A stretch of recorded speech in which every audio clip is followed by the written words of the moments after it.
5% வருட வட்டி விகிதத்தில் ரூபாய் 7200க்கு 2 வருடத்தில் கிடைக்கும் கூட்டு வட்டி எவ்வளவுன்னு கேட்டிருக்காங்க. இதில் நமக்கு அசல் எவ்வளோ சொல்லியிருக்காங்க? 7200 ரூபாய். வட்டி விகிதம்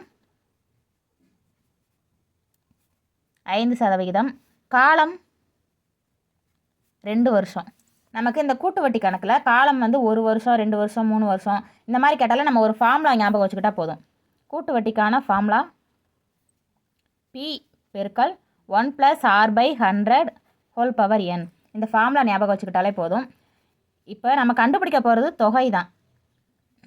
அதாவது 7200 ரூபாய் கடன் வாங்கியிருக்கோம். அதுக்கு வந்து 5% வட்டி போடுறாங்க. 2 வருஷத்துக்கு அப்புறம் நம்ம கட்டுற அமௌண்ட்டு எவ்வளோ கூடுது அப்படிங்கிறத பார்க்குற தொகை தான் இப்போ நம்ம கண்டுபிடிக்க போகிறோம். அசல் எவ்வளோ? 7200. Pனா அசல். இப்போ நீங்கள் இந்த ஃபார்முலாவில் சப்ஸ்டியூட் பண்ணுறதுக்கு பதிலாக நீங்கள் ஸ்ட்ரெயிட்டாக என்ன பண்ணிக்கலாம்? மொத்த சதவீதத்தை 100% எடுத்துக்கோங்க. நமக்கு வட்டி வீதம் எவ்வளோ சொல்லியிருக்காங்க? 5%. அப்போ 100லேருந்து 5% கூட்டுங்க. அப்போ 105% வரும். நமக்கு இப்போ சதவிகிதத்தை பின்னமாக எழுதுவோமா? பின்னமாக எழுதும்போது என்ன பண்ணுவோம்? 100ஆல் வகுத்து எழுதுவோம். அப்போ 105% 105/100ன்னு எழுதுங்க. நெக்ஸ்ட் நமக்கு காலம் வந்து 2 இருக்கா? அப்போ நம்ம 2 தடவை எழுதி பெருக்கணும். 105/100 105/100ன்னு 2 தடவை எழுதி பெருக்கணும். இப்போ காலம் 3 இருந்துச்சுன்னா நம்ம 3 தடவை இதை எழுதி பெருக்கணும். இப்போ அதை சால்வ் பண்ணணும். எல்லாமே பெருக்கல்ல தான் இருக்குது. நம்ம அடிச்சிடலாம். இந்த 2 0க்கு 2 0 கேன்சல் ஆயிரும். நெக்ஸ்ட் 100ஐயும் 105ஐயும் நம்ம 5ஆவது பாடலை கேன்சல் பண்ணலாமா? 20 5 100 வரும். 21 5 105. நெக்ஸ்ட்டு இதையுமே நம்ம 5ஆவது பாடலை கேன்சல் பண்ணலாம். 4 5 20.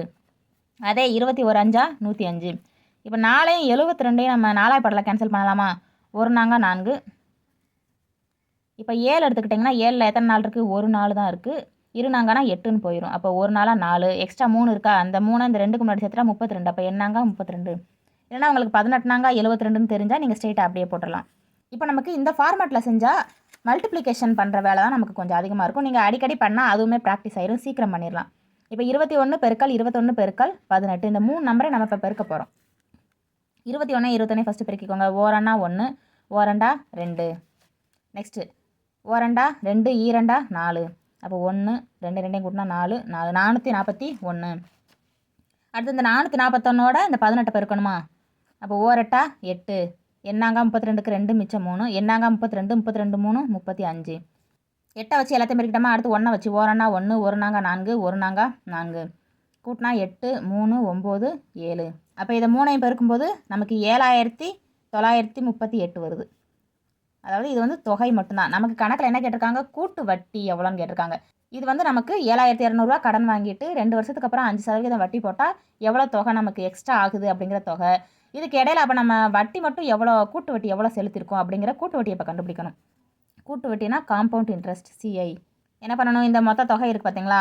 அதையும் அசல் இருக்குது பார்த்தீங்களா? அதையும் கழிக்கணும். அதாவது நம்ம இதுக்கு இடையில எவ்வளோ வட்டி செலுத்திருக்கோங்கிறத பார்க்க என்ன பண்ணணும்? 2ஐயும் கழிக்கணும். பெரிய நம்பர்லேருந்து தான் சின்ன நம்பரை கழிக்கணும். அப்போ இதுதானே அதிகமாக இருக்குது. அப்போ 7938 மைனஸ் 7200. 2ஐயும் மைனஸ் பண்ணால் என்ன வரும்? 8ல் 0 போச்சுன்னா 8 3 0 கழிச்சா 3 9ல் 2 கழிச்சா 7 7 7 0. அப்போ 738 ரூபாய் தான் கூட்டு வட்டி.